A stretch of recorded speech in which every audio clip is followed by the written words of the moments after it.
What's the fallout from Donald Trump's latest batch of tariffs? The US has hit many countries with new levies, causing shock and confusion. Trump argues it'll reduce the US trade deficit. But is that true? And what are the long-term implications for the global economy? This is Inside Story.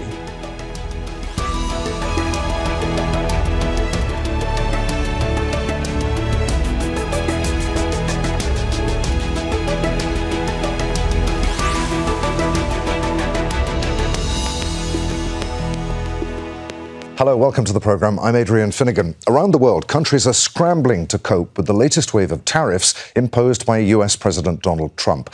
More than 60 countries are on the list, some with levies as high as 50%. The move has unleashed shock, confusion, and financial volatility. The US stock market took a hit, and a jobs report revealed slower than expected economic growth. Trump didn't take the news well. He promptly fired the head of US labor statistics, accusing her of, quote, manipulating the data, and that's led to new concerns about the politicization of information.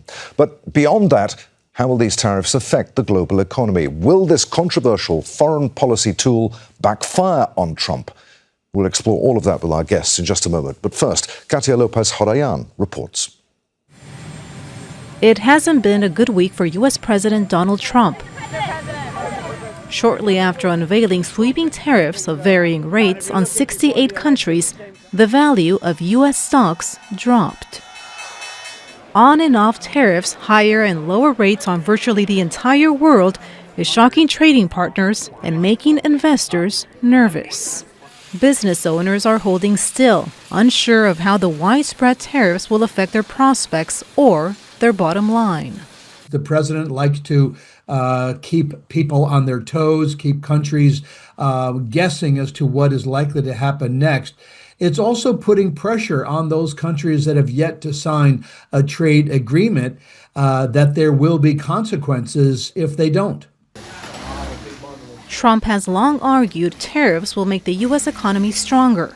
But a jobs report showed weaker than expected growth, with 73,000 jobs added in July, instead of more than 100,000 analysts had predicted. Trump responded by firing the head of the Bureau of Labor Statistics. We're doing so well. I believe the numbers were phony, just like they were before the election, and there were other times. So you know what I did? I fired her. Right. And you know what? I did the right thing. Critics warn the move sets a dangerous precedent, using independent agencies for political gain and risking data legitimacy. It is disturbing to say, but the chickens are coming home to roost on Donald Trump's destructive trade war, and the American people are paying the price. Trump's attempts to interfere in the Federal Reserve, long respected for its political independence, is also raising alarms. Though his demands to lower interest rates have been mostly ignored by its chairman, Jerome Powell. The new round of tariffs are set to go into effect on August 7th, and many are bracing for impact. Higher tariffs will likely mean higher prices for everyday goods, and analysts say U.S. consumers will ultimately foot the bill.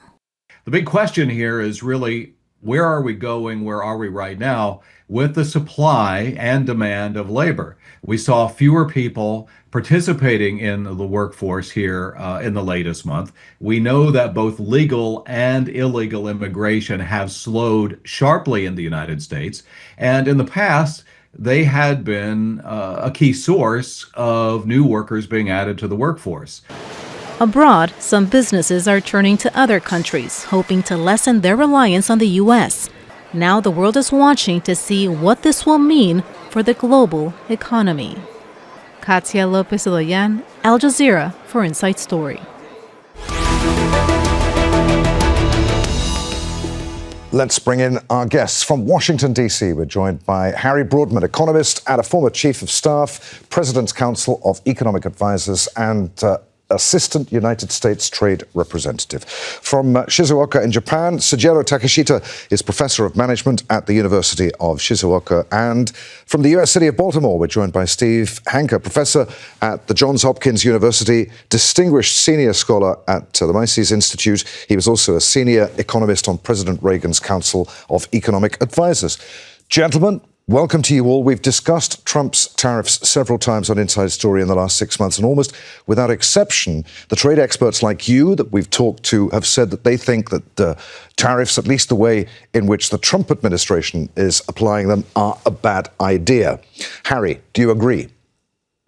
Well, I think tariffs have their appropriate place. I think the biggest problem that the U.S. and now the global economy is facing is the interruptions that Mr. Trump is doing without any kind of rules-based system, which is what the world trade system is supposed to be operating on. And as many viewers know, the U.S. was, the champion of a rules-based trading system. He's flying that regime in its face. 𝐶𝐞𝐫𝐚, is Trump playing poker with the U.S.'s and the global economy? What do you make of the speed at which the Trump administration is doing these deals on trade? Well, actually, you use a very politically correct word called trade, but, I think a lot of people in Japan and elsewhere is feeling that this is just a bullying game, bullying poker, and calling the bluff. And there is no logical consistency on the number or the background of his argument or his regime's argument. And for that reason, I think, for example, not only Japan, but particularly countries like Brazil or Canada must be really, be puzzled at where and how and why these numbers are being, talked about in the market. So I think this is just, as you pointed out, it's a game of poker with a lot of bullying that's going ahead in this international arena right now as we speak. Steve, what do you make of all of this? Here's the thing. What are the chances of Trump's tariffs and trade deals somehow coming good, that the U.S. economy will be better than ever, that Americans will become richer, that American industry and manufacturing will experience something of a rebirth, that somehow President Trump and his advisors in the White House know something that the rest of us don't? Well, I think what you just stated is the spin out of Washington, D.C., which is all rubbish. I'd like to make a couple of points. Number one, these aren't deals anyway. They're oral agreements that Trump has made. Nothing is in writing. There's no text. They've been very unprofessional in the way they've been handled, as Harry indicated. And we're basically operating in a state of anomie. That's derived from the Greek, of course. It means lawlessness. Trump can change whatever these deals happen to be, which we don't know, by the way. He's a very mercurial personality, and we don't know. Everything is under a shroud of secrecy, and even if you think you know what Trump is thinking today, he could very well change that thought tomorrow. So we have what's happened here is a situation where you have what's called regime uncertainty. He's changing everything, all the rules, and breaking all the rules all at once, and the regime has become uncertain.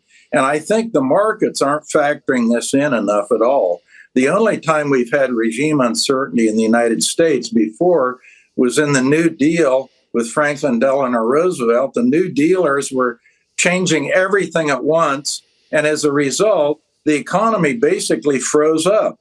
The Great Depression lasted much longer than would have been the case if the New Dealers hadn't been creating all these changes and all this regime uncertainty that came in. From 1929 until the start of World War II, investment in the United States went to zero because of regime uncertainty. And so we're sailing into troubled waters. This is really just absolutely the beginning of a disaster.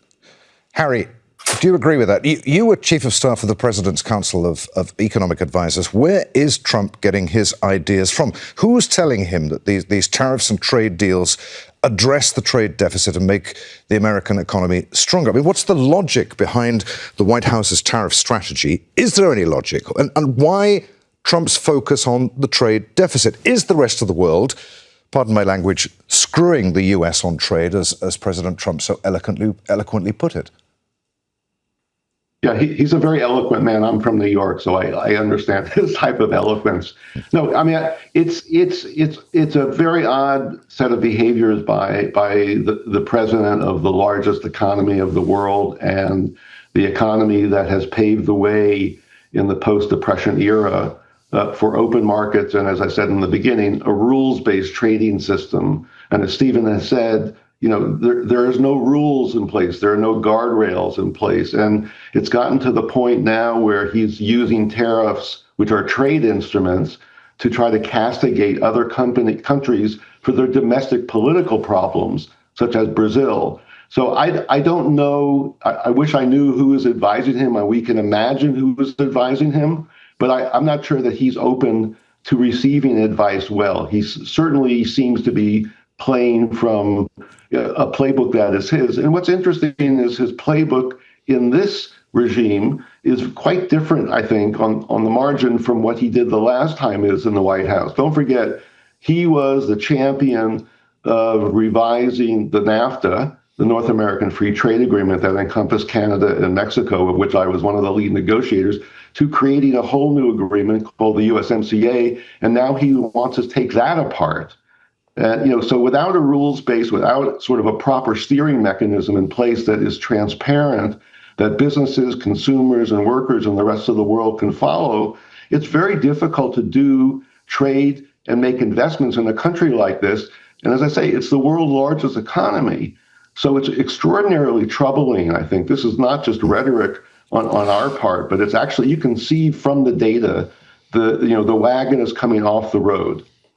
So, Jerry, you and I have been talking to each other on television for what, 30 years now. You were still playing rugby and working for an investment bank when we used to talk regularly about the markets all that time ago. On Friday, global stock markets fell. The Dow Jones, the S&P 500 down more than 1%, the Nasdaq down more than 2%. Now, stock markets had rallied after Trump announced a 90-day pause on his reciprocal tariffs back in April. What are the markets telling him now? To what extent has their continued rally since that time back in April somehow emboldened him? I think, the answer to that is what the two gentlemen today has depicted, which is basically market is still looking at short-termism. They're looking at numbers. For example, in Japan, 25% tariff declined to 15%. Therefore, automobile manufacturers have a lot more breathing room, et cetera, et cetera, et cetera. Now, the importance here is whether to look, again, about the logical consistency of these numbers. But, people haven't really gone into that. They're looking at numbers and just making a comparative analysis with the analysis they made before. But, what one must look at is the long-termism of the situation. For example, investment, yes, in short run, in order to mitigate the negativity of this tariff, there will be more production in the United States. Japanese automobile manufacturers are doing exactly that. But in the long term, will it really benefit the Americans and the whole, free world community? The answer is absolutely no, in any sense. I mean, if you look at it from the perspective of investors' point of view, in a country that is running into anarchy, away from democracy towards, autocracy or almost like dictatorship, and in a country that is showing a lot of, factionalization, and, the president himself is impelling that. I mean, would you really want to make a long-term commitment? And also the biggest, in my opinion, the benefit of the United States, which is gathering of intelligence, the intangible side as well, that's also being attacked. So, you're talking about a very long-term, not only tangible, but intangible negativity here. All right, Steve, what are we to make of the fact that Trump fired the federal government official in charge of labor statistics and of his accusation that the latest job number revisions were rigged to make him look bad? Well, this is what I call Caracas on the Potomac. This is the kind of thing that Madeira does in Venezuela. Venezuela has the world's highest inflation rate right now. And if any economist in Venezuela, in Caracas, talks about the inflation level in Venezuela or the Bolivar's exchange rate relative to the dollar, they go to jail.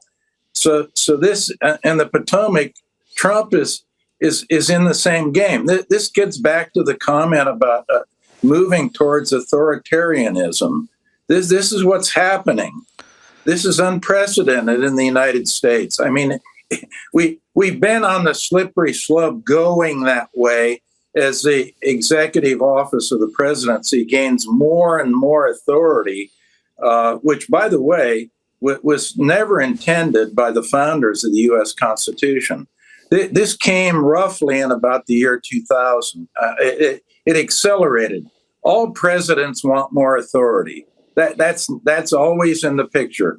When I was with Reagan, all the people around Reagan said, well, we could just do a lot more if Reagan had more executive power.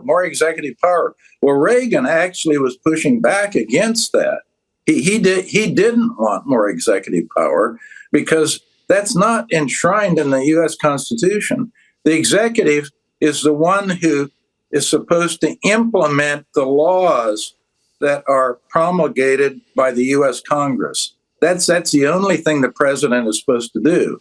Now you can see what Trump is doing. He's basically making his own law. Harry, we saw in Katya's report Trump humiliating Fed Chair Jerome Powell.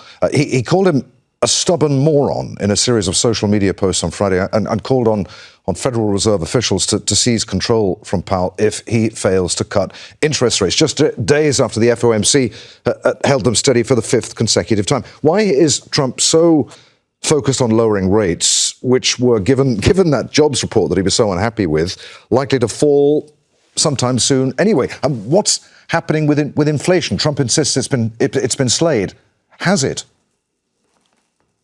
Well, I'm not sure that if it was on its way to being slain, it's, now the uncertainty is going to be somewhat of an engine for inflation. But I think at the same time, the uncertainty is going to slow down the economy. And as you noted, and I've written about in the last 24 hours, by firing the commissioner of the Bureau of Labor Statistics, which is the office that produces these numbers, which is always tightly secured numbers. And I know, because when I was on the Council of Economic Advisors, we used to get those numbers the night before the rest of the world knew.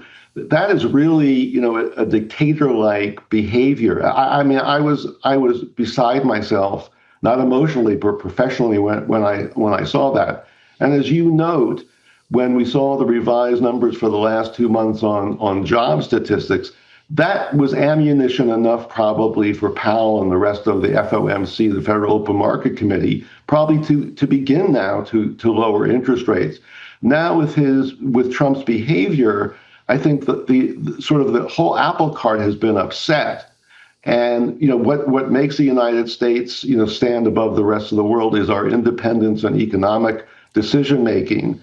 That is really going into the gutter. It's really, I don't want to overstate things, but it's quite frightening, at least in my experience. And a lot of my work beyond working in the United States in economic policy is in emerging markets, in China, in India, really tougher markets, frankly, and tougher political economy situations than the U.S.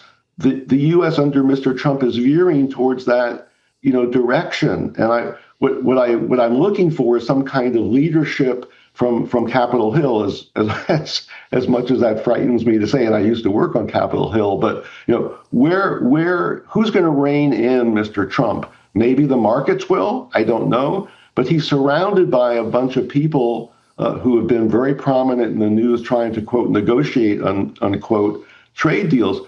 Everyone is intimidated by giving him tough news or giving him advice about how to operate. So the proverbial checks and balances that really, keeps the United States head and shoulders among the rest of the world, those checks and balances have disappeared for the moment.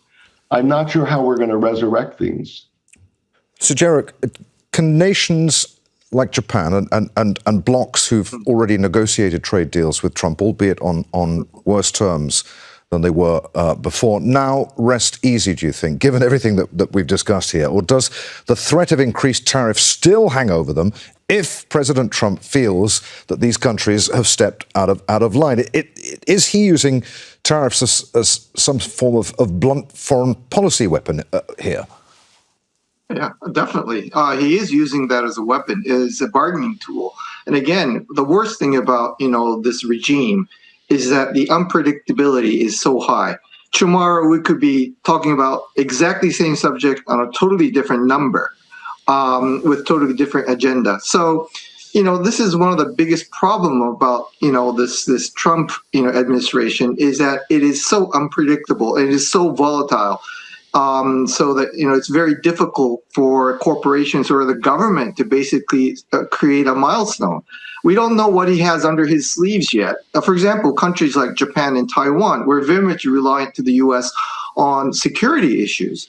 And we're all for, fighting against the hegemony of China. But, what Trump is doing is going totally the other way around, because Japan and Taiwan or any other country in the world are almost forced to basically, have a much stronger alliance with the likes of China or other nations, which is not necessarily favorable as far as, free world trade is concerned. So, what he's doing is extremely counter-effective about the, certain, I would say, grasp of hegemony by the United States and the free world alliance. Steve, what does all of this mean for countries who are yet to sign a deal with Trump? Switzerland, which has been hit with what? By a tariff rate of 39%. Canada, 39%. Syria, 40%. Serbia, 35%. Well, let me just, Adrian, back up just a little bit and make actually 3 points. Basically, 3 falsities that have been behind what Trump is doing in the trade sphere. One, he contends that foreigners cause the U.S. trade deficit to be what it is. And the answer to that is no. The reason we have a trade deficit is because the U.S. spends more, Americans spend more than the GDP level in the United States, and the gap is made up by what? The trade deficit. So he has the causality. He doesn't understand what's causing the trade deficit, and he claims that it's bad. Well, no, it isn't bad. We've had it since 1975, and it's easy for the U.S. to finance the fact that they spend more than the GDP level in the United States. So that's the first point. The second point where he's wrong is that tariffs will reduce the trade deficit. No. The spending in the United States by Americans, as long as it exceeds the GDP, the trade deficit won't be affected by tariffs. And the third thing he keeps harping about that's completely wrong is that somehow the U.S. government is going to collect a lot of money. This is a great deal, and we're going to get it from foreigners. No, Americans pay a sales tax on everything they import when they make the importation. Foreigners don't pay the freight for tariffs. These are sales taxes imposed on Americans.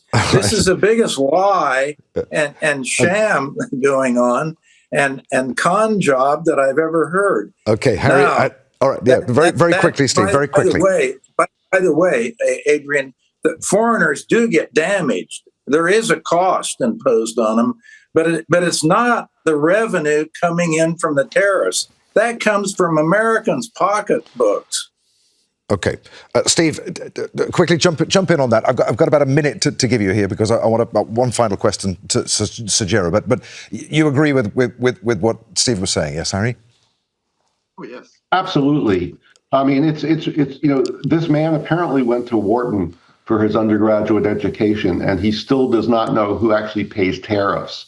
It's quite striking, and he thinks, as Steve said, it's the foreign country that pays the tariff. No, it's U.S. consumers, it's U.S. workers, U.S. industry. I just don't know who is advising him, or if they are advising him, they are too intimidated to teach him. It's not a question of correcting him. It's actually trying to teach him.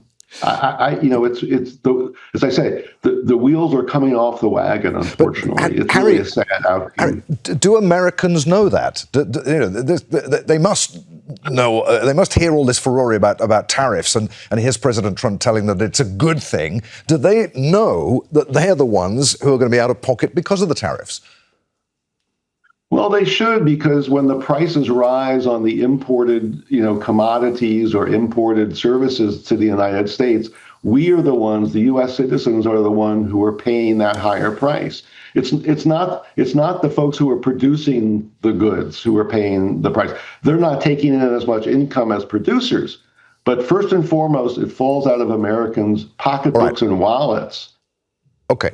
Harry, many thanks. Sojiro, what does all of this mean for the rest of us? If it's American consumers who are paying for increased tariffs, even if they're being told that they're not paying it, or if they don't realize that they are, what do increased tariffs on goods that the rest of the world produces mean for those of us like you and I who don't live in the US? Well, it's basically revival mercantilism back in the 19th century. And it's not going to do any good for any growth model, which has been based on, globalization and advancement of innovation in the past 20 years, especially 20 to 50 years. So this is obviously very negative, not only from the economic sense, but also from the intangible issues, which I was talking about, which is trust to our leaders in the free world, which is the United States, which I think has really lost the ground. And I think the consequences of that will be seen and felt unfortunately, in much more longer term than we want to see. Gentlemen, I'm afraid we're going to have to end it. Many thanks indeed for being with us today. Harry Broadman, Sojiro Takeshita, and Steve Henke. And thank you for watching. You can see the program again at any time by going to the website at aljazeera.com. For further discussion, join us at our Facebook page on facebook.com/AJ Inside Story. Or you can join the conversation on X. Our handle there is at AJ Inside Story. From me, Adrian Finnegan, and the team here in Doha. We'll see you again. Bye for now.